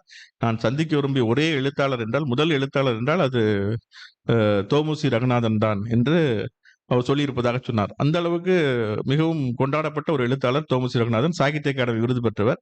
புதுமை பித்தனை பற்றியும் 2 அற்புதமான நூல்கள் எழுதியுள்ளார். புதுமை பித்தன் வரலாறு என்ற ஒரு நூல், புதுமை பித்தன் விமர்சனங்களும் விசமத்தனங்களும் என்ற ஒரு நூல். 2 அற்புதமான நூல்கள் எழுதியிருக்கிறார். தோமுசி ரகுநாதன் மிகச்சிறந்த மரபு கவிதை எழுதக்கூடிய கவிஞரும் கூட. சிறந்த மரபு கவிதைகள் எழுதியவர். இலக்கிய விமர்சனம் என்ற ஒரு அற்புதமான நூலையும் எழுதியவர். அந்த தோமுசியை பற்றி நிறைய பதிவுகள் இல்லை நம்மிடம். அவரை பற்றி அவர் நிறைய செய்திருக்கிறார். அவரை பற்றிய நூல்கள் ஏதேனும் இருக்கிறதா என்றால் இல்லை. பொன்னியிலன் வந்து ஒரு நூல் தொகுத்து வெளியிட்டிருப்பதாக சந்தியா நடராஜன் சொன்னார். சொல்லிவிட்டு அந்த நூலுக்கான முன்னுரையை தீக்காசி எழுதியிருக்கிறார். அந்த தீக்காசி ஏன் என்றால் தோமுசி ரகுநாதனை பற்றி அதிக நூல் இல்லை என்றால் அவர் கொஞ்சம் பழகுவதற்கு கொஞ்சம் கடினமானவர். எதென்றாலும் முகத்தில் பட்ட மாதிரி சொல்லிவிடுவார் சட்டென்று. கொஞ்சம் முசுடுத்தனமானவர் என்று அவர் அந்த வார்த்தையை சொன்னார். அப்படி இருப்பதால் அவருடைய யாரும் எளிதாக அணுக மாட்டார்கள். அப்படிப்பட்டது அவருடைய விமர்சன போக்கு, அவருடைய தன்மை. அதனால அவர்கிட்ட நிறைய பேர் பழகவில்லை. அதனால நிறைய புத்தகங்கள் அவரை பற்றி இல்லை. அதை வந்து எழுதுகின்ற பொழுது தீக்காசி வந்து ஒரு விஷயத்தை சொல்லியிருக்கிறார். தோமுசி ரகுநாதனை பார்க்கின்ற பொழுது எல்லோரும் அவரை வந்து கர்வி என்றும் ஆணவம் பிடித்தவர் என்றும் சொல்கிறார்கள். நான் அப்படி சொல்ல மாட்டேன். அது இலக்கிய ஆண்மை என்று சொல்வேன். அந்த இலக்கிய ஆண்மைக்கு அவரை மட்டும் குற்றம் சொல்ல முடியாது. அந்த இலக்கிய ஆண்மை என்பது அவருக்கு வந்தது எப்படி இருந்து வந்தது என்றால், அதற்கு காரணம் வந்து நான் கம்பரையும் பாரதியும் புதுமை பித்தனையும் சொல்வேன் என்று சொல்லியிருக்கிறார். சிறந்த படைப்பாளிகள் எல்லோருக்குமே ஒரு இலக்கிய ஆண்மை இருக்கிறது என்பதை முன்வைக்கிறார். நீங்கள் கேள்விப்பட்டிருப்பீர்கள். கம்பர் வந்து சோழ மன்னனிடம் சொன்னது, மன்னவன் நீயோ வளநாடு மன்னதோ உன்னை அறிந்தோ யாம் தமிழர் ஓதினோம் அப்படி என்று கம்பர் வந்து மன்னனிடம் சவால் விட்டது உங்களுக்கு தெரியும். மகாகவி பாரதியார் வந்து தமிழ்நாட்டிற்கு மகாகவி இல்லை என்ற வசதி என்னால் கழிந்தென்று என்று சொன்னது உங்களுக்கு தெரியும். புதுமை பித்தன் தன்னுடைய கதைகளை பற்றி சொல்கின்ற பொழுது, என்னுடைய கதைகள் கடவுள் படைத்துவிட்ட ஜீவராசிகளைப் போலதான் என் கதைகளும். என் கதைகளை நீங்கள் மதிப்பிடுவதென்றால் அதற்கு பக்கத்தில் வைத்து உங்கள் அளவுகோலைத்தான் சரிபார்த்துக் கொள்கிறீர்கள். என் கதைகளை மதிப்பிடுகிற தகுதி உங்கள் அளவுகோலுக்கு கிடையாது என்று புதுமை பித்தன் சொன்னார். முறை காணாசு சொன்னார், உங்களுடைய கதை படித்து நன்றாக இருக்கிறது என்று. அதுக்கு புதுமை பித்தன் சொன்னார், என் கதைனாலே நல்லா தாராசா இருக்கும் அப்படின்னு சொன்னாரு. அந்த மாதிரி அவர் வந்து ஒரு மிகுந்த தன்னம்பிக்கை கொண்டு பேசியவர். அதே போலதான் அந்த இலக்கிய ஆண்மை வந்து தோமுசியிடம் இருக்கிறது. எனவே தோமுசியை வந்து நாம் குறை சொல்வதற்கு வாய்ப்பில்லை என்று தீக்காசி எழுதியிருப்பார். அந்த மாதிரி ஒரு இலக்கியவாதிகளை எப்படி வந்து மதிப்பிட வேண்டும் என்பதற்கு தீக்காசி ஒரு முக்கிய உதாரணமாக திகழ்ந்தார் என்று சந்தியா நடராஜன் தனது நினைவுகளை பகிர்ந்து கொண்டார். தீக்காசியினுடைய வாழ்க்கை வரலாற்றை நாம் படிக்கின்ற பொழுது அவர் தொடக்கத்தில் தன்னுடைய விமர்சனங்களை வந்து திரைப்படம் சார்ந்த விமர்சனங்கள் தான், திரை விமர்சனங்கள் தான் எழுதியிருக்கிறார். அந்த கலைஞர் இவர் வே முத்துக்குமார் அவருடைய திரை விமர்சனங்களை தொகுத்து வெளியிட்டிருக்கிறார். கிட்டத்தட்ட அவர் எழுதியதில் 13 திரைப்படங்களுக்கான விமர்சனங்கள் கிடைப்பதாக சொல்லப்படுகிறது. கிராம ஊழியன் என்ற பத்திரிகையில் தொடக்கத்தில் திரை விமர்சனங்கள் எழுதி கொண்டிருக்கு. அந்த காலத்தில் வந்து இப்போது போல டீசர் வெளியிடுறது, ஃபர்ஸ்ட் லுக் வெளியிடுறது அந்த மாதிரிலாம் கிடையாது. அப்போ வந்து சினிமாவை பத்தி அப்படின்னா பாட்டு புத்தகங்கள் தான். அப்போ சினிமாவை பற்றி விமர்சனங்கள் எழுதுவதற்கு நிறைய வாய்ப்பு இருந்தது. ரொம்ப விஸ்தாரமாக எழுதக்கூடிய வாய்ப்பு இருந்தது. அதனால அந்த காலத்தில் அந்த மாதிரி மிகச்சிறப்பாக எழுதியிருக்கிறார். தீக்காசியினுடைய நேர்காணல்களில் அவருடைய திரைப்படத்தோடு அவருக்கு இருந்த பரீட்சையும் பற்றி நிறைய சொல்லியிருக்கிறார். அவர் வந்து பராசக்தி படம் பார்த்தது, அந்த வசனத்தை வாங்கி நான் மனப்பாடம் செய்தேன் என்று சொல்லியிருக்கிறார். சிவாஜி கணேசன் நடிப்பை பார்த்து பிரமித்தேன் என்று சொல்லியிருக்கிறார். அவருக்கு பிடித்த படம் என்றால் ரத்னாவளி என்ற ஒரு படம், நாடோடி மன்னன் என்ற படம் என்று அந்த வயதிலே அவருக்கு பிடித்த படங்களை பற்றி சொல்லியிருக்கிறார். விமர்சனம் எழுதுகின்ற பொழுதும் மிக சிறப்பாக எழுதியிருக்கிறார். பட முதலாளிகள், அவர் வந்து அந்த வர்க்க பேத பாதத்தை வைக்கிறார். பட முதலாளிகள் எப்படி மக்களை சுரண்டுகிறார்கள் என்று கடுமையாக, அது வந்து இன்னொரு சுவையான சம்பவத்தை கூட அவர் பகிர்ந்திருந்தார். அவர் வந்து கிராம ஊழியன், அது வந்து ஒரு சிறு பத்திரிகை. அந்த பத்திரிகைக்கு ஜெமினி ஸ்டுடியோவிலிருந்து ரெகுலராக விளம்பரம் கொடுத்து கொண்டிருந்தார்கள். அதிலே வந்து வள்ளிக்கண்ணன் தான் ஆசிரியராக இருந்தார். சினிமா விமர்சனங்களை தீக்காசி எழுதி கொண்டிருந்தார். அப்படி வருகின்ற பொழுது ஒரு முறை ஜெமினி பிக்சர்ஸ் உடைய மங்கம்மா சபதம் திரைப்படம் வெளியாகி இருக்கிறது. இவர் காரசாரமாக அந்த படத்திற்கு விமர்சனம் எழுதிவிட்டார் கிராம ஊழியனில். அதனால் வந்து ஜெமினி அதுக்கு கொடுக்கக்கூடிய விளம்பரத்தை நிறுத்திவிட்டது. அதனால் பெரிய வருவாய் இழப்பு ஏற்பட்டது. இருந்தாலும் என்னை வந்து அந்த கிராம ஊழியர் நிர்வாகமோ வள்ளிக்கண்ணனோ ஒன்றும் சொல்லவில்லை என்று அந்த நினைவை கூட அவர் பகிர்ந்து கொண்டிருக்கிறார். அந்த மாதிரி சினிமா விமர்சனங்களை மிக சிறப்பாக எழுதியிருக்கிறார். 1957 வந்த திரைப்படங்கள் என்று ஒரு விமர்சனம் படித்தேன். அந்த வருஷத்தில் வந்து மொத்த திரைப்படங்கள் 41. இப்ப எவ்வளவோ படம் வருது. 100, 200 படம், 150 படம், 200 படம் வருது. அப்போ வந்து 41 படம் தான் 1957 வந்திருக்கு. 28 படங்கள் நேரடி படங்கள், இவ்வளவு படங்கள் டப்பிங் படங்கள். அதில் என்னென்ன படங்கள் என்று பெயர் எல்லாம் எழுதி, அதில் என்னென்ன முக்கியமான படங்கள் என்று மிக விரிவான ஒரு விஷயத்தை அந்த எழுதியிருக்கிறார். 1958 எப்படி படம் இருக்கும், தமிழ் படங்கள் வந்து சரியில்லை என்பதை அவர் நிறைய இடங்களில் சொல்லியிருக்கிறார். அது வந்து அதுல வந்து ரியலிசம் இல்ல அப்படிங்கிற மாதிரியான கருத்துக்கள் வச்சிருக்காரு. நல்ல படங்கள் இருக்கும்போது நல்ல நடிகர்கள் நடித்து அவங்களை பாராட்டியும் அவர் எழுதியிருக்கிறார். மொத்தமாக அவருடைய திரைப்பட அனுபவங்கள் பற்றி பின்னாலே அவர் பார்த்த சினிமாக்கள் பற்றியும் அவரிடம் கேட்டிருக்கிறார்கள் ஒரு நேர்காணலில். அதை ஒரு காமராஜ் அவர்கள் பதிவு செய்திருக்கிறார். எனக்கு வந்து பிற்காலத்தில் நான் பார்த்த படங்களில் எனக்கு ஸ்ரீதருடைய படங்களில் கல்யாண பரிசு, நெஞ்சில் ஒரு ஆலயம் படம் பிடிக்கும். பாலச்சந்தருடைய படத்தில் தண்ணீர் பிடிக்கும். பாலு மகேந்திரா படத்தில் 3ஆம் படை பிடிக்கும் என்றெல்லாம் அவர் எந்த பிரபலமான இயக்குனருடைய எந்த படம் பிடிக்கும் என்பதையும் பின்னாளில் அவருடைய நேர்காணலில் சொல்லியிருக்கிறார். நேட்டிவிட்டி, அதாவது அவருடைய 16 வயது நிலை படத்தில் கமலஹாசன் வந்து இந்த கோவணத்தோடு நடித்த நேட்டிவிட்டியை வந்து எப்படி நாம் புறக்கணிக்க முடியும் என்று அந்த படத்தை வந்து சிலாகித்து சொல்லியிருக்கிறார். பாரதி ராஜாவினுடைய 16 வயது நிலை படத்தை.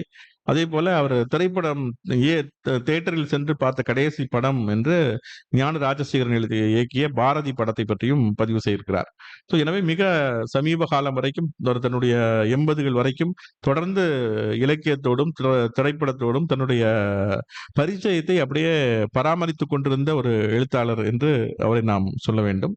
அந்த காலத்து எழுத்தாளர்கள், மணிக்கொடி காலத்து எழுத்தாளர்களாக இருந்தாலும் சரி, பிற்பாடு எழுதிய வானம்பாடி எழுத்தாளர்களாக இருந்தாலும் சரி, அதற்கு பின்னால் வந்த எழுத்தாளர்களாக இருந்தால் எல்லோரோடும் நல்ல தொடர்பு வைத்து வந்திருக்கிறார். இவர் வந்து அவருக்கான இலக்கிய கொள்கை ஒரு மாதிரி இருந்தாலும் கூட எதிர் முகாம் என்று சொல்வோம் இல்லையா, எதிர் முகாமை சேர்ந்தவர்களோடும் அவர் நல்ல ஒரு தொடர்பு வைத்து வந்திருக்கிறார். ஜெயமோகன் ஒரு முறை இவரை பற்றி விமர்சனம் செய்து எழுதியிருக்கிறார். கடுமையான, வழக்கம் போல கடுமையான விமர்சனம் செய்து எழுதியிருக்கிறார். அதற்கு வந்து சகோதர எழுத்தாளருக்கு ஒரு திறந்த வெளி மடல் என்று இவர் ஒரு பதில் எழுதுறாரு. அது வந்து இந்த விமர்சனங்கள், மதிப்புரைகள், பேட்டிகள்ல இருக்கு. அது வந்து பாத்தீங்க அப்படின்னா,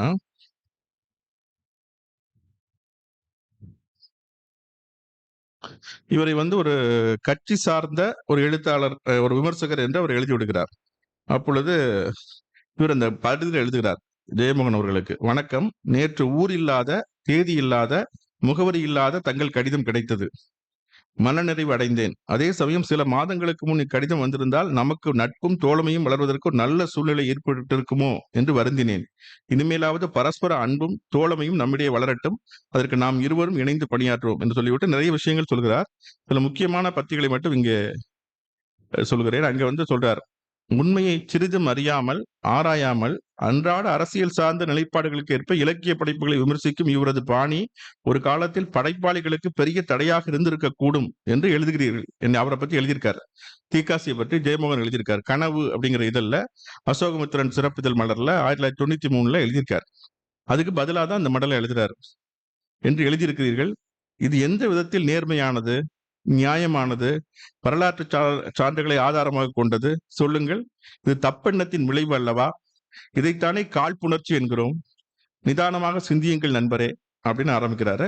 அதுக்கப்புறம் இவர் எப்படி எப்படியெல்லாம் மற்றவர்களுடைய வளர்ச்சிக்கு, அது எல்லாருமே சொல்லியிருக்கார்கள், இவர் மற்றவர்களுடைய வளர்ச்சிக்கு எப்படி உதவினார் என்று எல்லோருமே சொல்லியிருக்கார்கள். ஆனால் இவர் வந்து படைப்பு சுதந்திரத்துக்கு தடையாக இருந்தார் அப்படின்னு சொல்லும் பொழுது இதை வந்து விமர்சித்து எழுதுகிறார்.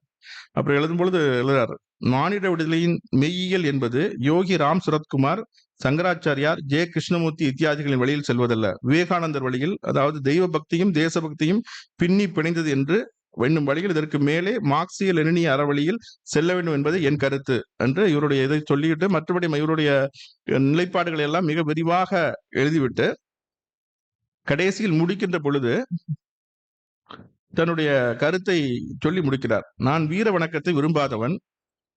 இதுல வந்து இன்னொரு இதுவும் சொல்கிறார். அதாவது, கடந்த 30 வருட காலமாக மார்க்சிய ஏங்கியலை மாற்றமில்லாத சட்டமாக கொண்டு இயங்கி வரும் விமர்சகன் என்று எழுதியிருக்கிறீர்கள் என்னை பற்றி. குற்றவாளியே இல்லாத என்னை குற்றவாளியாக்கி, நீங்களே வக்கீலாக இருந்து விசாரணையும் செய்து, நீங்களே நீதிபதியாக இருந்து தீர்ப்பும் வழங்கிவிட்டீர்கள். இது வந்து எல்லாம் தெரிந்த ஏகாம்பரமாக நீங்களே உங்களை கருதி கொண்டது அல்லவா? இது ஆணவத்தின் பிரதிபலிப்பு ஆகாதா என்று கேட்கிறார்.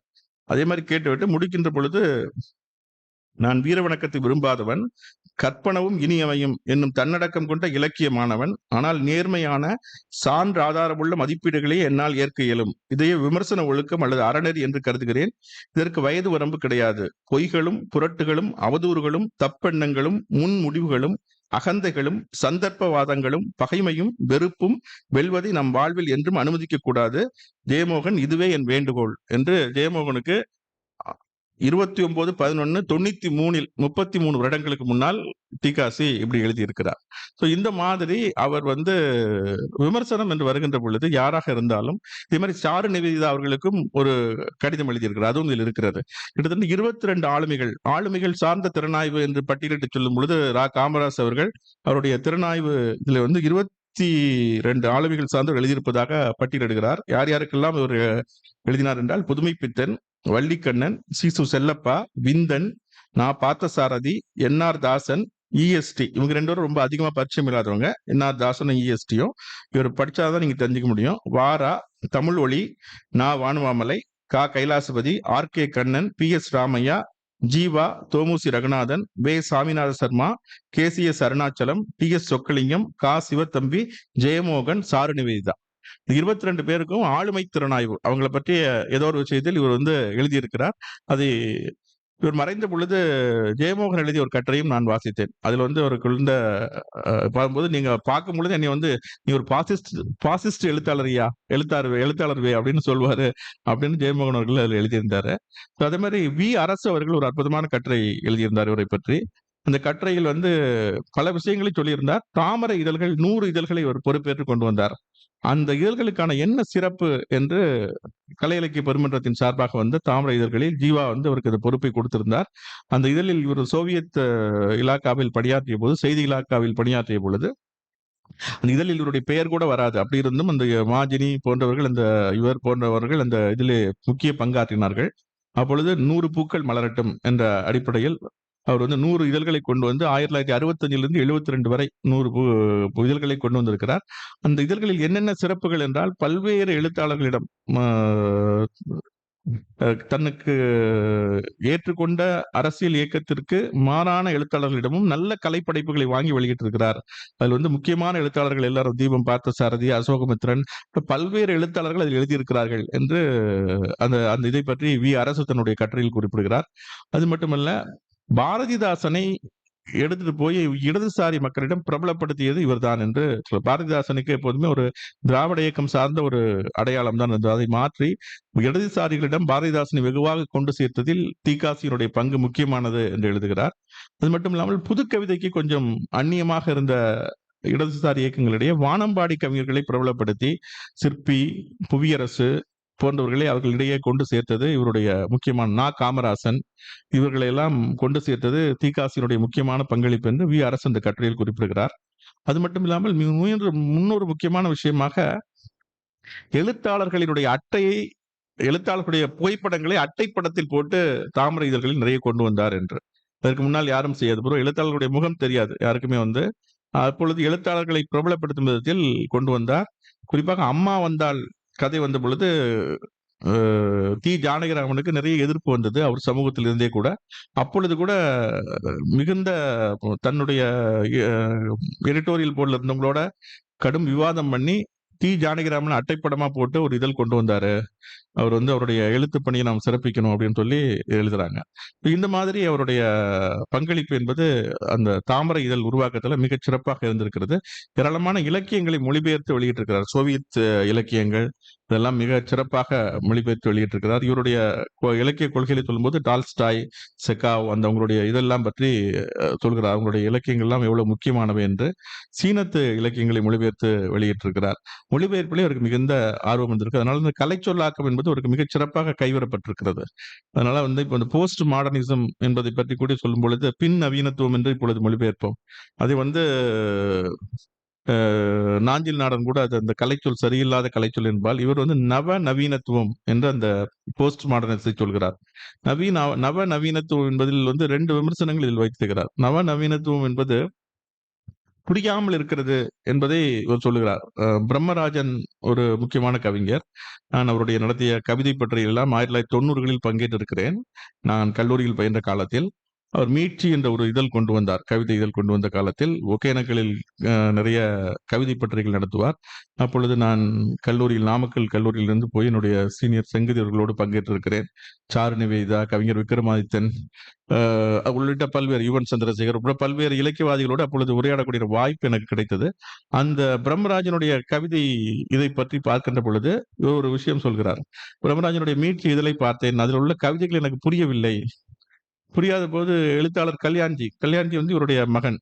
கல்யாண்ஜியிடம் கொடுத்து, இது உனக்கு புரிகிறதா பையனா? அவர் கவிதையில எழுதக்கூடியவர். இது உனக்கு புரிகிறதா பார் என்று கொடுத்தேன். அவரும் படித்து விட்டு புரியவில்லை என்று சொன்னார். அப்பொழுது நான் வந்து என் மூளை நன்றாகத்தான் இருக்கிறது என்று மகிழ்ச்சி அடைந்தேன் அப்படின்னு ஒரு கிண்டலா எழுதுறாரு. எழுதிட்டு எம்டி வாசுதேவன் நாயரை கோட் பண்றாரு. புரியாமல் எழுதுவதால் என்ன பயன் என்று அவர் சொல்றாரு. புரியாம எழுதுவது அப்படிங்கிறது வந்து செத்த பணத்துக்கு வந்து பேட்ச் குத்துற மாதிரி அப்படின்னு சொல்லி, உயிரோட இருக்கவங்களும் பேட்ச் குத்திக்கலாம், செத்த பணத்துக்கு பேட்ச் குத்துற மாதிரி அப்படின்னு சொல்லி புரியாமல் எழுதுகிற எழுத்தை வந்து கண்டிக்கிறார்.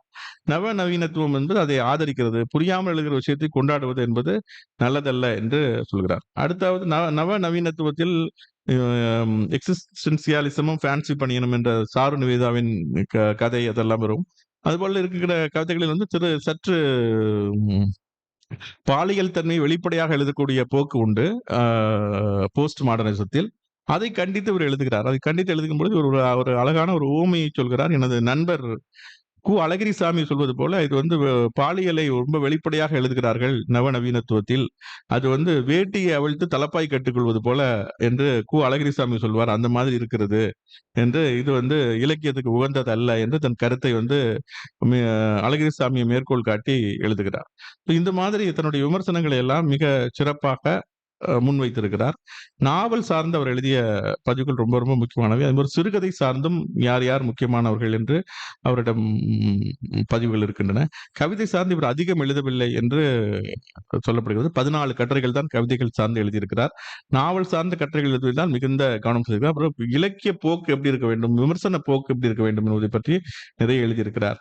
பத்திரிகைகளினுடைய போக்கு பற்றி எழுதியிருக்கிறார். வணிக பத்திரிகைகளை பற்றி விமர்சனம் நிறைய வைத்திருக்கிறார். அதாவது நீங்க பார்த்திருப்பீங்க, வணிக பத்திரிகைகள்னா எப்போதும் பாத்தீங்கன்னா அதுல வந்து எப்படி இருக்கும் அப்படின்னா, ஒரு சிறுகதை இருக்கும், அப்புறம் வந்து ஒரு சினிமா பற்றிய செய்திகள் இருக்கும், அப்புறம் வந்து ஒரு ஆன்மீக தொடர் ஒண்ணு இருக்கும், அப்புறம் ஹெல்த் சம்பந்தப்பட்ட ஒரு தொடர் இருக்கும். இது மாதிரி இதை பற்றி ஒரு முறை சொல்லும்போது சொல்லியிருக்காரு, எல்லா பத்திரிகைகளும் முக்கியமான எல்லா பத்திரிகைகளும் அட்டையை கிழித்து விட்டு பார்த்தால் ஒரே மொழி இருக்கின்றன. ஏன்னா உள்ள எல்லா பத்திரிகைகளும் உள்ள காமன் ஃபியூச்சர், அந்த பத்திரிகையான தனித்துவம்னு எதுவுமே இல்ல. அட்டையை கிழித்து விட்டு பார்த்தால் எல்லா பத்திரிகைகளும் ஒரே மாதிரி இருக்கின்றன அப்படின்னு ஒரு விமர்சனம் வச்சிருக்காரு. அது மாதிரி நிறைய ஒரு ஆழமான ஒரு நறுக்கென்ற விமர்சனம் வந்து நிறைய இடத்தில் வந்து இவருடைய விமர்சன போக்கிலே நமக்கு தென்படுகிறது. அது மாதிரி நாகம்மாள் என்ற ஆர். சண்முக சுந்தரத்தினுடைய நாகம்மாள் என்ற கதையை பற்றி இவர் எழுதியிருக்கக்கூடிய ஒரு திறனாய்வு மிகச்சிறப்பானதாக அமைந்திருக்கிறது. அதை நான் முழுமையாக படித்தேன். ரொம்ப அற்புதமான ஒரு திறனாய்வாக அமைந்திருக்கு. அது மாதிரி ராஜம் கிருஷ்ணனுடைய கரிப்பு மணிகள் பற்றி இவர் எழுதியிருக்கக்கூடிய திறனாய்வு ரொம்ப முக்கியம். ராஜம் கிருஷ்ணனை மிகவும் சிலாகித்து சொல்லியிருக்கிறார். ஏன்னா பெண்ணியம் என்று எழுதுகிற பொழுது சாகித்ய அகாடமி எழுதி பெற்ற முதல் பெண் எழுத்தாளர். அவர் நிறைய நாவல்களை கள ஆய்வு செய்து எழுதியவர். அவருடைய ராஜம் கிருஷ்ணனுடைய குறிஞ்சித்தேன் படகர் வாழ்வை பற்றியது. அவர் அங்கே போய் இருந்து படகர் வாழ்வை பற்றி அறிந்து அதை எழுதினார். அதே போல கரிப்பு மணிகளை உப்பளத் தொழிலாளர்கள், தூத்துக்குடியில் இருக்கக்கூடிய உப்பளத் தொழிலாளர்களுடைய வாழ்க்கையை பற்றி மிகச் சிறப்பாக ஆராய்ந்து எழுதினார். அதே மாதிரி தூத்துக்குடியில் உள்ள மீனவர்களை பற்றி ஆலவாய் கரையில் என்ற கதையை ரொம்ப அற்புதமாக எழுதியிருப்பார். அதே போல தீப்பெட்டி தொழிற்சாலையில் வேலை பார்க்கக்கூடிய குழந்தைகளை பற்றி கூட்டு குஞ்சுகள் என்ற ஒரு கதை எழுதியிருப்பார். இதையெல்லாம் எழுதி இவர் அமிர்தாபிரதம் போல மிகச் சிறப்பாக எழுதக்கூடிய தமிழ் பெண் எழுத்தாளர் என்று ராஜம் கிருஷ்ணனை கொண்டாடுகிறார். அதே போல ராஜம் கிருஷ்ணனும் சாகித்ய அகாடமி விருது பெற்ற முதல் பெண் எழுத்தாளர் என்ற சிறப்பை பெற்றார் தமிழில். அதுபோல் அதை அடையாளம் கண்டு பாராட்டுவதிலே தீகாசி பெண் எழுத்தாளர்களை ஊக்குவிப்பதில் முக்கியமாக இருந்திருக்கிறார். அவருடைய வலைக்கரம், கோவா விடுதலை போராட்டத்தை பற்றிய வலைக்கரம், அதை பற்றி கூட ஒரு இடத்தில் பதிவு செய்திருக்கிறார். இந்த மாதிரி எழுத்தாளர்களை அடையாளம் கண்டு பாராட்டுவது அவர்களுடைய இது. அப்புறம் அவருடைய நிறைய பேர் அவருடைய சந்தித்து பேசிக் கொண்டிருப்பார்கள் என்று முத்துக்குமார் என்பவர் அவருடைய நாட்குறிப்புகளை தொகுத்து வெளியிட்டிருக்கிறார். அந்த நாட்குறிப்பிலே ஒரு முன்னுரையிலே சொல்லியிருக்கிறார், எனக்கு 26 வயதில், அதாவது ஒரு இடத்துல தனிமை நான் ரொம்பவும் விரும்புவதாக சொல்லியிருக்கிறீர்கள். இன்னொரு இடத்தில் தனிமையை நான் வெறுப்பதாக சொல்லியிருக்கிறீர்கள் என்று சொல்லும்பொழுது சொல்கிறார், நான் தனிமையை வெறுப்பதாக சொன்னது 26 வயதில். 26 வயதில் ஒருத்தருக்கு தனிமை வெறுமையாகத்தான் தோன்றும். தனிமையை நான் விரும்புவதாக சொன்னது 80 வயதில். 80 வயதில் தனிமை என்பது ஏகாந்தமானதாக இருக்கும் என்று அதற்கு விளக்கம் சொல்கிறார். ஒரு கலைஞனுடைய முரண்பாடு, இது முரண்படுவது என்பதுதானே ஒரு கலையினுடைய சிறப்பு. ஒரு கால ஓட்டத்தில் நம்மளுடைய கருத்துக்கள் மாறிக்கொண்டே இருக்கும். 26 வயதில் இருந்த அதே மனநிலை 80 வயதில் இருக்கும் என்று சொல்ல முடியாது என்று சொல்லியிருக்கிறார். இந்த மாதிரி நிறைய இவருடைய வாழ்க்கையில் உள்ள செய்திகள். இவர் வானொலி கேட்பதை வழக்கமாக வைத்திருக்காரு. எப்பொழுதுமே வானொலி நியூஸ் கேட்பாரு அப்படின்னு சொல்லி இதுல எழுதியிருக்காங்க. நியூஸ் கேட்கும்போது யாராவது வந்துட்டாங்க அப்படின்னா பேச மாட்டாரு, சைகை காட்டி உட்கார சொல்லிடுவாரு. அப்ப நியூஸ் முடிஞ்ச அப்புறம் தான் பேசுவாருன்னு முத்துக்குமார் இவருடைய நூற்றாண்டு விழாவை முன்னிட்டு 2025 கல்கியில ஒரு கட்டுரை எழுதியிருக்காரு. அந்த கட்டுரையில ரொம்ப அற்புதமா இருக்கு. அது வானொலி செய்தி ஒரு வாட்டி போனேன், வானொலி செய்தி கேட்டு இருந்தாரு. கேட்டு முடிச்சுட்டு அப்போ உடனே இந்த நியூஸுக்கு முன்னால ஒரு பாட்டு போட்டாங்க. அந்த பாட்டுக்கு புதுமலர் தொட்டு செல்லும் காத்தை நிறுத்து, காதல் வந்ததே அப்படின்னு ஒரு பாட்டு வந்துச்சு. அது எந்த படத்துல வந்தது அப்படின்னு கேட்டாரு. கேட்டுட்டு அப்புறம் அடுத்த வரி அவர் சொன்னாரு, எனக்கு காதல் வந்ததுனால என்னென்னத்தை நிறுத்து, அலைகளை ஆடுவதை நிறுத்து, குயில்கள் கூவுவதை நிறுத்து, காதல் வந்ததே அப்படின்னு சொல்லி வந்துச்சு. அதுல எனக்கு காதல் வந்தது, இலங்கையில் நடக்கும் யுத்தம் நிறுத்துன்னு ஒரு வழி வந்துச்சு. இந்த ஒரு வரிக்காகவே இந்த பாட்டுக்கு 100 மார்க் கொடுக்கலாம் அப்படின்னு சொன்னாரு அப்படின்னு சொல்லி எழுதியிருக்காரு. ஸோ எல்லாத்துலயும் ஒரு சமுதாய நோக்கு, உலகியல் நோக்கு அப்படிங்கிறத பார்த்து ரசிக்கக்கூடிய சினிமா பாட்டுல கூட அந்த வரியை பார்த்து ரசிக்கக்கூடியதா பூவெல்லாம் கேட்டுப்பார் அப்படிங்கிற அந்த நினைக்கிறேன். பூவெல்லாம் கேட்டுப்பாரா, பூவெல்லாம் உன்வாசம் நினைக்கிறேன். அந்த படத்துல பாட்டு அது. அது அவர் முத்துக்குமார் நூற்றாண்டு விழா கட்டுரையில அதை எழுதுறாரு. எல்லாத்துலயும் ஒரு சமுதாய நோக்கத்தோடு பார்க்கக்கூடிய பார்வை அவர்கிட்ட இருந்தது அப்படிங்கிறதுக்கு இது ஒரு உதாரணம். தன்னை புதுப்பித்துக் கொண்டே இருந்தார். தொடர்ந்து வாசித்துக் கொண்டும் புதுப்பித்துக் கொண்டும் இலக்கியவாதிகளை ஊக்குவித்துக் கொண்டும் நெல்லை சுகா ஒரு கட்டுரை எழுதியிருக்கிறார். அவருடைய கட்டுரைகளை படித்து மூங்கில் மூச்சு என்ற ஒரு திருநெல்வேலி அனுபவங்கள் எழுதினார் ஆனந்த உடலில். அதை பாராட்டி அவரிடம் பேசியதை விஷயத்தை பற்றியெல்லாம் அவரது நெல்லை சுகா எழுதியிருக்காரு. வெங்கட் சாமிநாதன் இவர் கடுமையாக விமர்சித்தவர். பிற்காலத்தில் வெங்கட் சாமிநாதனிடம் பேசி, நீங்கள் ஒரு 20 நாள் இங்கே தங்கிவிட்டு போகலாமே என்று கேட்டார். அவருடன் எப்படி நட்பு பாராட்டினார் என்பதையும் நெல்லை சுகா தன்னுடைய கட்டுரையில் பதிவு செய்திருக்கிறார். இது போல பல்வேறு ஆளுமைகள், திகாசி என்ற ஒரு ஆளுமையை பற்றி ஸ்டாலின் குணசேகரன் எழுதியிருக்கிறார். இது மாதிரி ஒவ்வொருத்தரும் அவருடைய எப்படியெல்லாம் வியந்து பார்த்தார்கள், எப்படியெல்லாம் எல்லோருக்கும் வளரக்கூடிய இளைய தலைமுறைக்கு அவர் ஒரு முன்னுதாரணமாக இருந்தார் என்பதை படிக்கின்ற பொழுது ரொம்ப சிலிர்ப்பாகவும், அவரை ஒரு இவ்வளவு பேரை ஒருவர் ஊக்குவிக்க முடியுமா என்ற ஒரு வியப்பும் நமக்கு மேலெடுக்கிறது. இன்னும் நிறைய விஷயங்கள் அவரை பற்றி பேசலாம். இருந்தாலும் நான் உங்களுக்கு ஒரு அறிமுகமாக இந்த எடுத்துக்கொண்ட தலைப்புக்கு, அதுவும் உங்களுக்கு அவரே எழுதுறாரு, ஒரு அளவுக்கு மேல போனா அது தொணப்பு போரிங் அப்படின்னு அவர் ஒரு இடத்துல எழுதுறாரு. அதனால அந்த மூவாவையும் காணாசுவையும் ஒப்பிட்டு ஒரு இதுல எழுதியிருக்காரு. 2 பேரும் எழுதிட்டு 2 பேரும் கிட்டத்தட்ட ஒரே மாதிரி தான். இவர் ஒரு விதமான தொணப்பு, அவர் ஒரு விதமான தொணப்பு அப்படின்னு சொல்லி அவர்கள் கதைகளை பற்றி விமர்சனம் எழுதுறாரு. ஸோ அந்த மாதிரி போரிங்னு ப்ராக்கெட்ல கூட போட்டிருக்காரு. அதனால ரொம்ப அதிகமா பேசணும் அப்படின்னா தீகாசு இருந்தாலே ஒத்துக்க மாட்டாரு அப்படிங்கிறதுனால நான் வந்து என்னுடைய உரையை இதோடு நிறைவு செய்து கொள்கிறேன். ஏதாவது வினாக்கள் இருந்தால் நாம் கேட்கலாம்.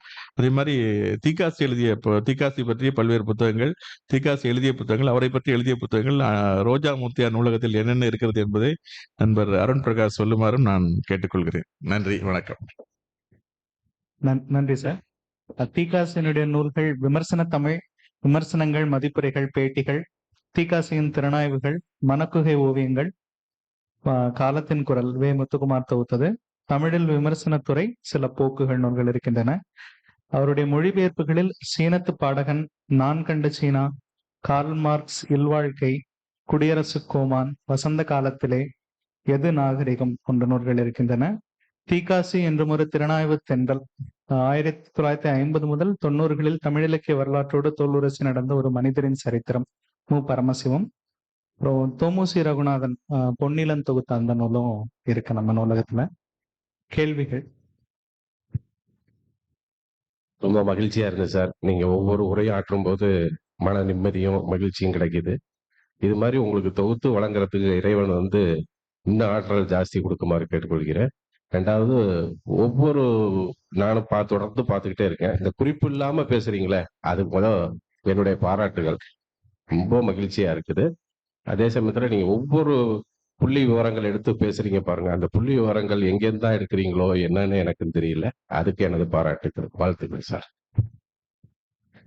அதாவது ஒரு ஆளுமை நம்ம படிக்கிறது அப்படிங்கிறது நம்ம விரும்பி படிக்கிறோம். படிக்கும் பொழுது ஆக்சுவலி நான் வந்து என்னுடைய மாணவர்களுக்கு சொல்றது உண்டு. குறிப்பில்லாம பேசுறதை பத்தி நான் வந்து வகுப்பெடுக்கும் பொழுது சொல்றது உண்டு.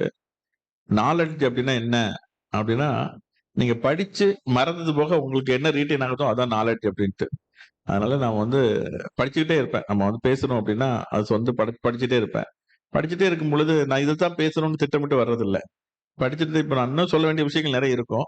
அதுக்கு வந்து எது நினைவுல வந்து முதன்மையா வருதோ, எது சுவாரஸ்யமா சொல்ல முடியுமோ, எனக்கே போர் அடிச்சதுன்னா நிறுத்திடுவேன் அந்த இடத்துல, அவ்வளவுதான். மற்றபடி நான் சொல்வதற்கான படித்த விஷயங்கள், படித்து மறந்த விஷயங்கள் நிறைய இருக்கும். அப்புறமா வீட்டுல போய் நீ அவர் இந்த விஷயம் சொல்லாம விட்டுவேன், அந்த விஷயம் சொல்லுவேன், எல்லாத்தையும் சொல்ல முடியாது. அதனால வந்து ஒரு படித்ததை பகிர்வது, அவ்வளவுதான். அதுல வந்து அந்த அடிப்படையில தான் சொல்றது தவிர திட்டமிட்டு இப்படி சொல்லணும் அப்படி சொல்லணும்லாம் சொல்றது இல்லை.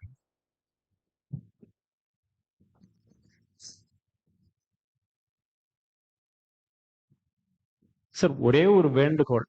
நீங்க வந்து ஒரு செகண்ட் டைம் வரேன். அதை நீங்க பேசச்சு வந்து நிறைய எழுத்தாளர்களை பத்தி சொல்லிக்கிட்டே இருக்கீங்க.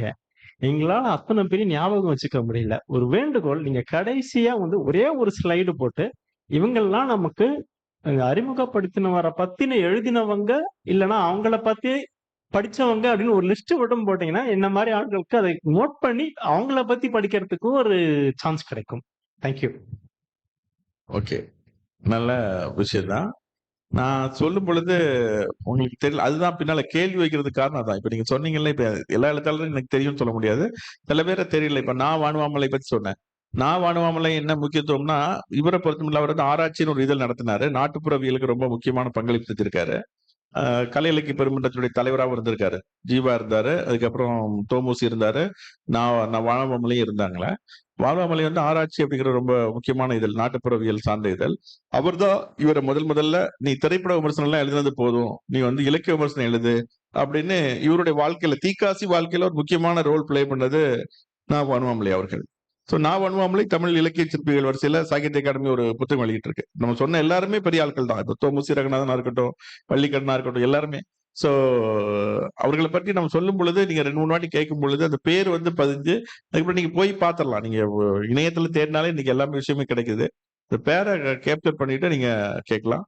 இன்னொன்னு, ஒரு உரையை நம்ம வந்து எனக்கு ஸ்லைட் போடுறதுல எனக்கு இன்னொரு கருத்து இருக்கு. ஏன்னா நான் எப்போதுமே மாணவர்களுக்கு ஸ்லைட் போட்டு நடத்துறது இல்ல.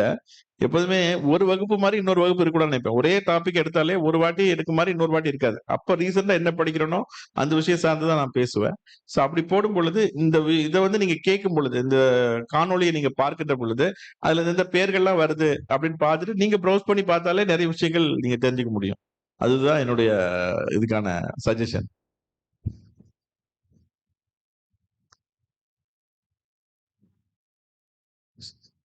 நன்றி. உரைவெளி நிகழ்வின் தமிழ்வெளி வரிசையில் இந்த மாதம் தி.க. சிவசங்கரன் அவர்களின் வாழ்வும் பணிகளும் வழியாக கடந்த 80 ஆண்டு கால தமிழ் இலக்கிய வரலாற்றை சுருக்கமாக எடுத்துரைத்த முனைவர் சங்கர சரவணன் அவர்களுக்கு மனமார்ந்த நன்றியை தெரிவித்துக் கொள்கிறோம். நிகழ்விலும் நேரலையும் பங்கேற்ற நண்பர்களுக்கு நன்றி. அடுத்த கூட்டத்தில் சந்திப்போம்.